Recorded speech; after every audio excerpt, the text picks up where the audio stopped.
Welcome to this lecture series on vector algebra. आज के lecture में हम कोऑर्डिनेट्स पर बात करेंगे। अगर आपने वेक्टर्स पहले पढ़ा है चाहे फिजिक्स में या मैथ में, तो आपने आई कैप, जे कैप, के कैप ऐसी चीज़ें देखी होंगी। उस पर हम पहुंचेंगे पर अगले लेक्चर में।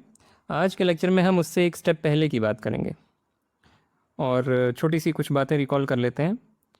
अगर E denotes the Euclidean plane और V denotes the set of all the two dimensional vectors, और अगर हम कोई पॉइंट O फिक्स कर लें तो हमारे पास एक बाइजेक्शन है from E to V। Bijection हम आमतौर पर F से डिनोट करते हैं। यहाँ पे एक सबस्क्रिप्ट लगाना अच्छा रहेगा क्योंकि ये मैप O पे डिपेंड करता है, पर नहीं लगा रहा हूँ सबस्क्रिप्ट, अभी तक तो लगाई नहीं थी।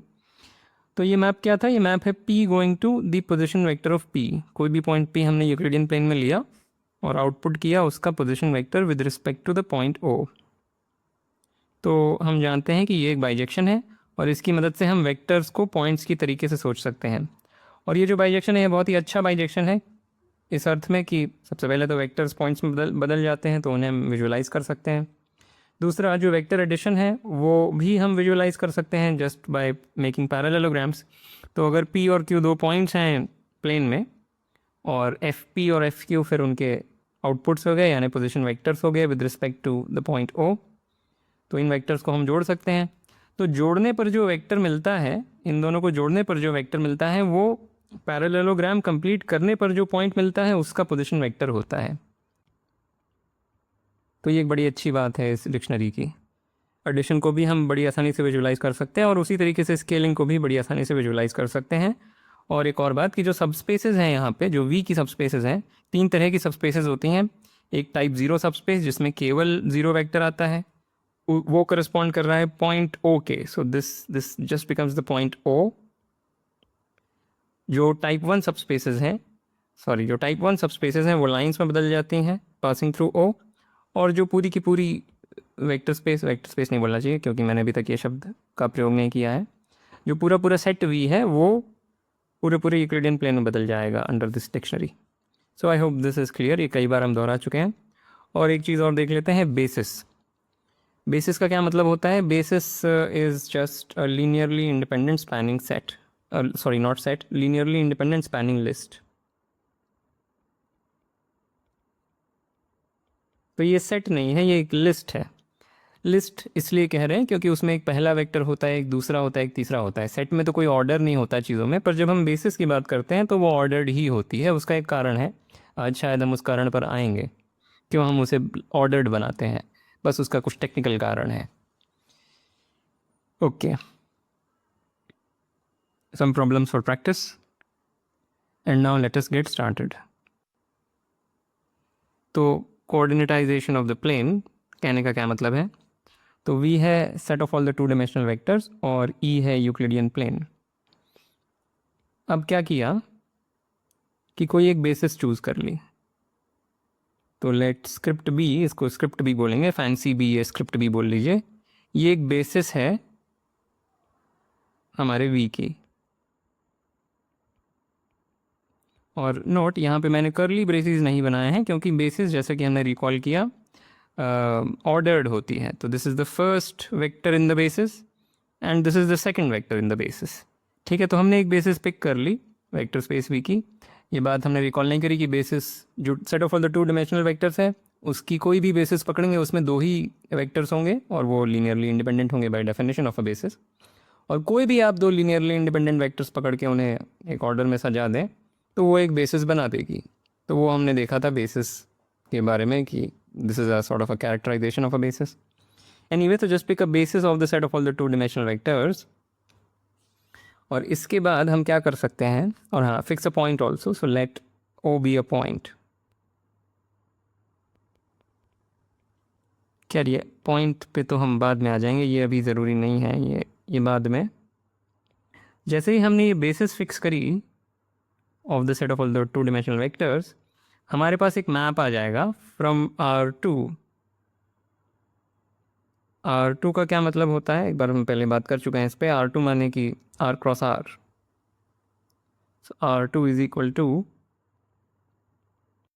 Cartesian product of R with itself, यानी कि the set of all the, A B नहीं यूज़ करता हूँ, X Y of all the ordered pairs of real numbers. ठीक है, ये है R2। और हम कोऑर्डिनेट ज्योमेट्री में पढ़ते हैं कि R2 को हम ऐसे विजुलाइज कर सकते हैं, this is the first quadrant, this is the second quadrant, so on. पर अभी के लिए इसको बिल्कुल एक सेट की तरह से ही सोचें, यह है एक सेट ही। वो तो एक इंटरप्रिटेशन है उसका, एक ज्योमेट्रिक इंटरप्रिटेशन है R2 का, कि हम उसे दो वर्टिकल लाइंस बना करके जो सोचते हैं वो ठीक है, उसमें कोई बुराई नहीं है। अभी के लिए ये बस एक सेट है। तो जैसे ही हमने ये बेसिस फिक्स करी, हम एक मैप डिफाइन कर सकते हैं फ्रॉम R2 टू V। और ये मैप केवल इस बेसिस पर ही डिपेंड करेगा। जैसे ही ये बेसिस फिक्स हुई, ये मैप भी फिक्स हो जाएगा। और ये मैप है क्या?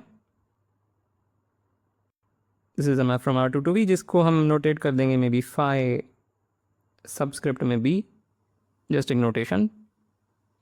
और ये मैप क्या करता है? This map takes x, y, इस ऑर्डर्ड पेयर को मैं भी साइड में लिख देता हूँ। So map takes x, y to the corresponding linear combination।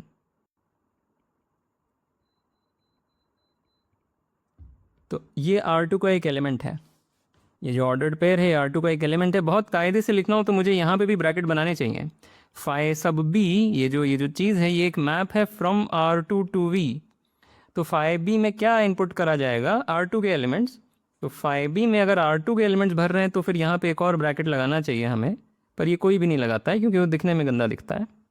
तो ठीक है, so this is the value that phi B takes on this input. और वो वैल्यू क्या है? वो ये है, just make the linear combination of A and B corresponding to x and y। ठीक है, सो ये एक वेक्टर है। So this is a map from R2 to V and note that this is a bijection. This is a bijection, why? Because सबसे पहले injection क्यों है? Injection because अगर हम माने कि दो इनपुट्स पर ये सेम आउटपुट ले रहा है, तो हमें मिलेगा कि x1 A plus y1 B is equal to this thing. थोड़ा सा अलजेब्रा, उससे हमें मिलेगा कि ये हो रहा है x1 minus x2, this thing is the zero vector. पर क्योंकि ये लीनियरली इंडिपेंडेंट थे, A और B लीनियरली इंडिपेंडेंट हैं। क्यों? क्योंकि बेसिस के जो एलिमेंट्स होते हैं वो by definition of a basis linearly independent होते हैं। तो यहाँ से मिलेगा x1 माइनस x2 भी ज़ीरो है और y1 माइनस y2 भी ज़ीरो है। So that's it. So that means कि x1 और x2 बराबर है और y1 और y2 बराबर है। So that shows injectivity of the function phi B। ये वही है यूनिक रिप्रेजेंटेशन प्रॉपर्टी, बस उसको प्रूव कर दिया है यहाँ पे। और surjection, phi B is a surjection because, so लिख देता हूँ, this phi B is injective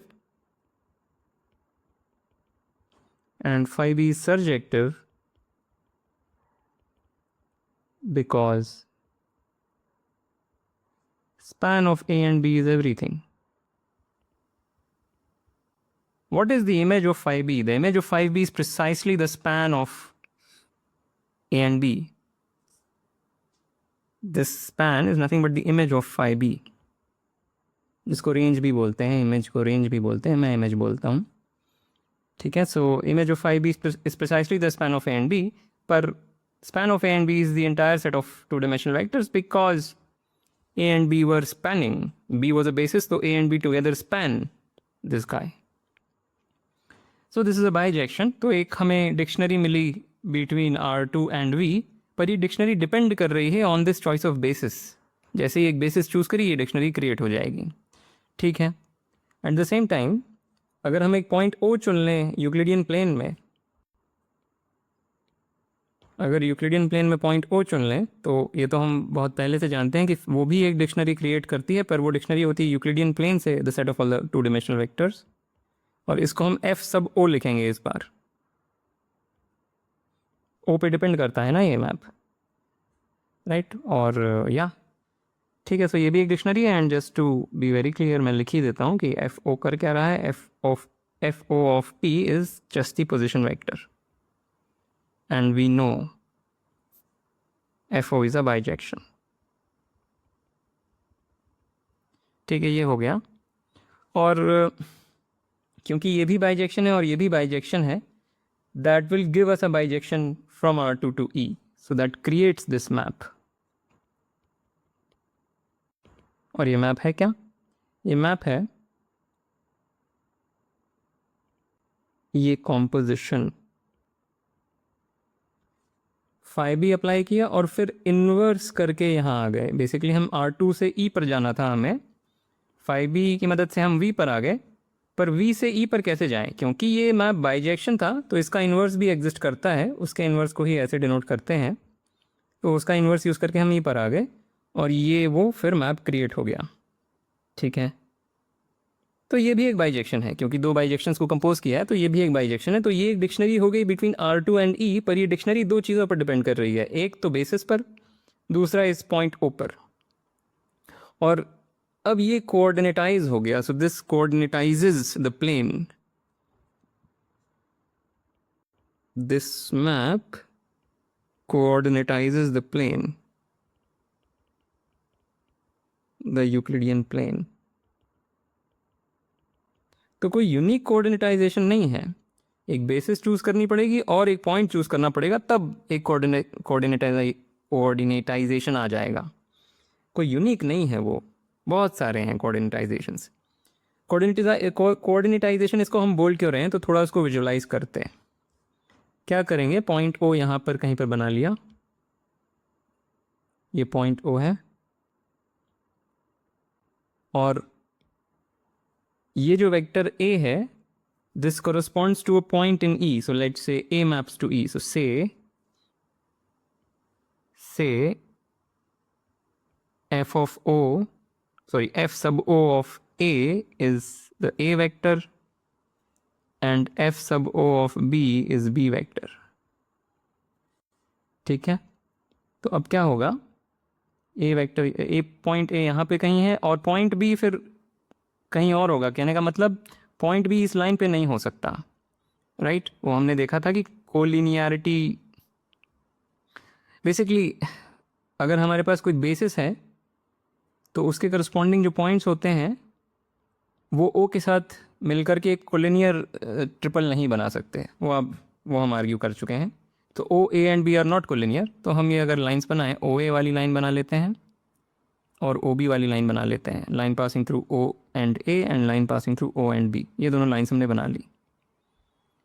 तो अब अगर हम R2 में कोई पॉइंट चुनते हैं तो वो E में कैसा दिखेगा, तो OA वेक्टर यहाँ पे ड्रॉ कर लेते हैं और OB वेक्टर यहाँ पे ड्रॉ कर लेते हैं। तो नोट कि व्हाट इज, इसको कुछ नाम दे दिया जाए, इसको हम बोलेंगे psi of this thing will be denoted as psi O, B।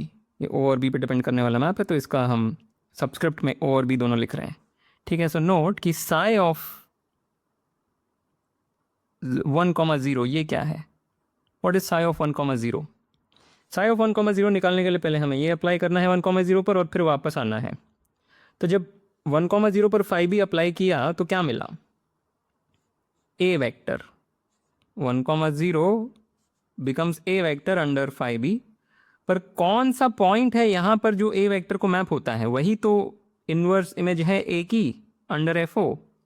कौन सा पॉइंट है E में जो A पर मैप होता है, कैपिटल A, राइट? तो this thing is just capital A, right? Similarly psi OB 0,1, this is capital B, right? और देख लेते हैं psi OB ऑफ 1,1 ये क्या है, psi OB ऑफ 1,1, वेल पहले 5B अप्लाई किया तो हम मिला A plus B, 1,1 will go to A plus B। कौन सा पॉइंट है यहाँ पे जो A प्लस B में जा रहा है, वेल जो पैरेललोग्राम कंप्लीट करके जो पॉइंट मिलेगा, राइट, वो पॉइंट, तो वो भी हम जानते हैं। Basically to summarize all of this,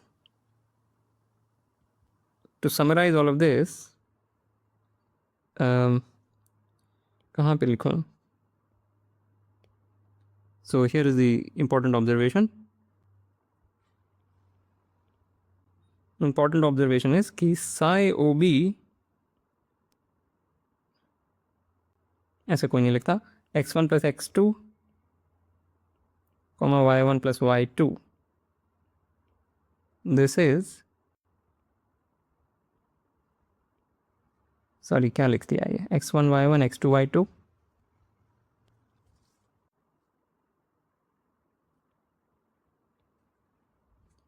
ठीक है। This is one important observation. और एक और इंपॉर्टेंट ऑब्जर्वेशन है कि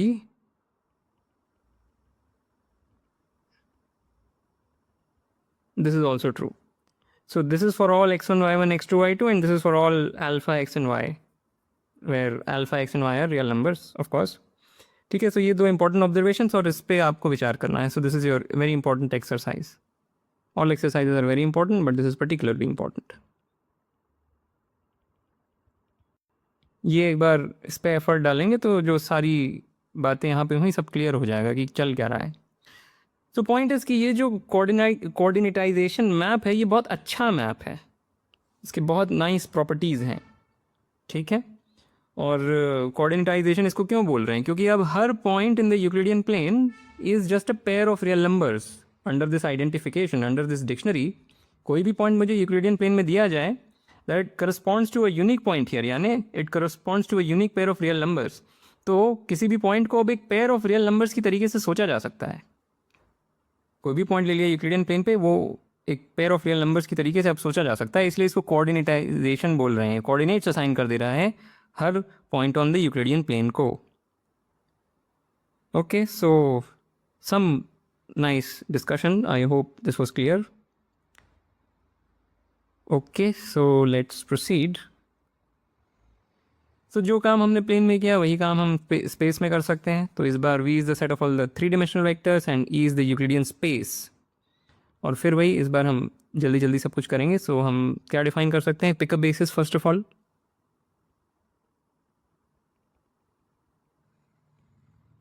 ये एक बेसिस होगी और एक पॉइंट पहले ही लगा लेते हैं, O be a point in ई. एक पॉइंट भी आ गया. और अब जैसे पिछली बार किया, हमारे पास एक मैप है from R3 to the set of all the 3 dimensional vectors, where again what is R3. Bubble बना देता हूँ, बबल में अच्छा लगता है. R3 is all the triples, ordered triples of real numbers.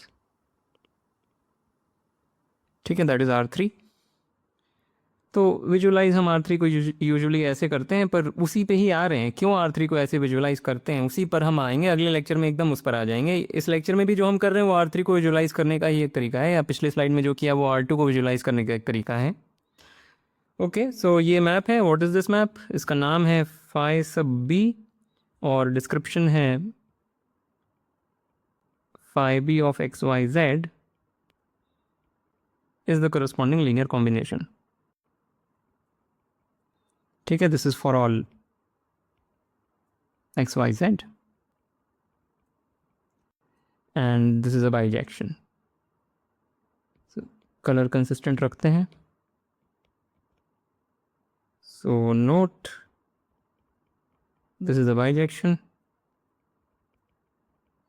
Proof आपका एक्सरसाइज है. और एक हमारे पास और पुराना बाइजेक्शन है between Euclidean space and V, जो हम एफ सब ओ से डिनोट करेंगे. Where again what is F sub O,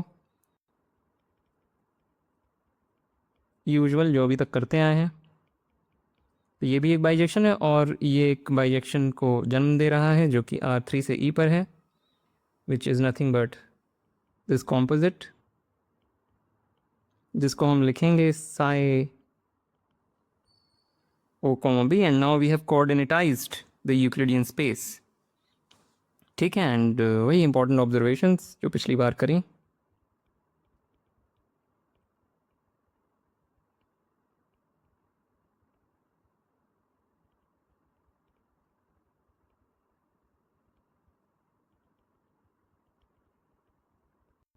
Right, both of these things for all x1, y1, z1, x2, y2, z2, and for all alpha x, y, and z. ठीक है, so this is your coordinatization map. Okay, so जो पिछले slide पर discussion हुआ सारा discussion अपने दिमाग में इसके लिए रन करें। ऑल राइट, लास्ट में ऑप्शनल स्लाइड मैट्रिक्स अलजेब्रा पर थोड़ा सा हम यहाँ पे डिस्कशन करना चाहते हैं। मैट्रिक्स अलजेब्रा पे प्रॉपर एक लेक्चर सीरीज़ मैं बनाऊंगा बाद में, अभी बस मैं थोड़ा मोटिवेट करना चाहता हूँ। सो लेट, वही सारा सेटअप है हमारा कि V is the Euclidean plane, sorry V is the set of all the 2-dimensional vectors और E be the Euclidean plane. Okay, or fix two bases. So let B and C be two bases of the set of all the 2-dimensional vectors. ठीक है, तो अब क्या है कि हमारे पास दो डिक्शनरीज आ गई, R22V, एक डिक्शनरी ये है फाई B और एक डिक्शनरी है phi C, right. Phi B क्या करता है, phi B takes x, y as input and outputs this vector, and phi c क्या करता है, it takes x, y as input and outputs this vector, right? तो ये प्रश्न पूछा जा सकता है कि अगर मैंने x, y लिया और phi b अप्लाई किया तो मुझे कोई वेक्टर मिला, क्योंकि ये एक बाइजेक्शन है, मैं ये पूछ सकता हूँ कि यहाँ पे कौन सा पॉइंट है जो मुझे ये चीज़ आउटपुट करके देगा। x, y outputs this vector under phi b and x, y outputs this vector under phi c, और ये वेक्टर बिल्कुल अलग हो सकते हैं।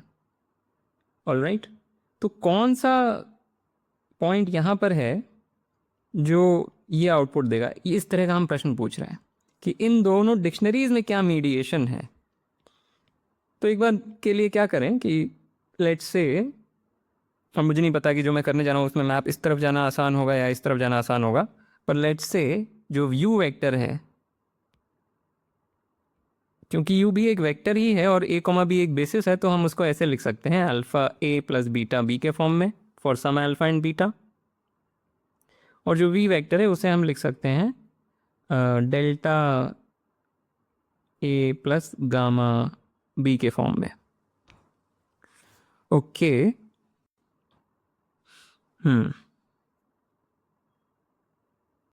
राइट, तो जो मैं करने जा रहा हूँ आई थिंक मैप यहाँ पे आएगा।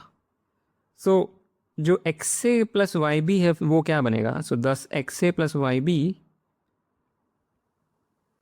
X A plus Y B की जगह सॉरी फाई सी करूँगा, phi X U plus Y V, ये हम आसानी से लिख सकते हैं। This is X U plus Y V, तो ये क्या आएगा, this will be just basic algebra. अगर यहाँ पे अलजेब्रा करें तो ये आएगा एक्स अल्फ़ा, या ऐसा लिखता हूँ alpha x plus delta y comma beta x plus gamma y. क्या लिख रहा हूँ, alpha x plus delta y और इसमें फिर ए वेक्टर भी तो आएगा, A vector plus beta x plus gamma y B vector, ये वो बन जाएगा, राइट। अगर इसमें एक्स मल्टीप्लाई करेंगे तो अल्फ़ा एक्स और बीटा एक्स दिखेंगे, और वाई करेंगे तो डेल्टा वाई और गामा वाई। ठीक है, so phi c of x comma y हम आसानी से ए और बी वेक्टर के लीनियर कॉम्बिनेशन के तौर पे लिख सकते हैं, पर ये है क्या, this is also equal to phi b of alpha x plus delta Y